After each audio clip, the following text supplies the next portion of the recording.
Welcome to Centinela de Cristo. Blessings, this is Pastor Luis Luciano from Oklahoma. Wednesday, February 26th. If you worship. Satan's quest to usurp God's throne is also revealed in the temptation narratives found in Matthew 4 and Luke 4, and the striking encounter between Jesus and the tempter. Much is revealed about the nature of the conflict. Here we see the reality of the great controversy between Christ and Satan, but played out in stark and graphic terms.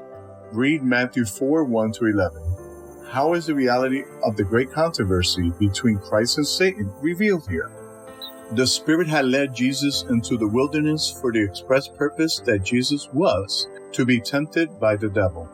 And before facing the encounter, Jesus fasted for 40 days.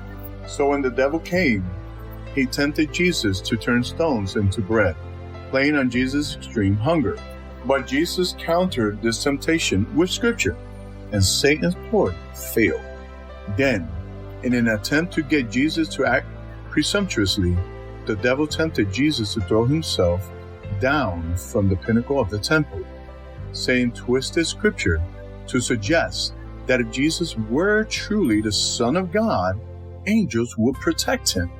But with Scripture read rightly, Jesus again counters the temptation. The third temptation clearly reveals just what the devil is trying to accomplish. He wants Jesus to worship him.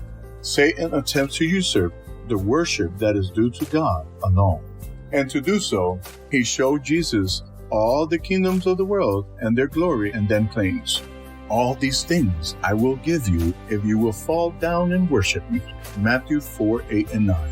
Indeed, in Luke 4, 6, a text that parallels Matthew, the devil claims, "All this authority I will give you, and their glory, for this has been delivered to me, and I give it to whomever I wish." Luke 4, 6.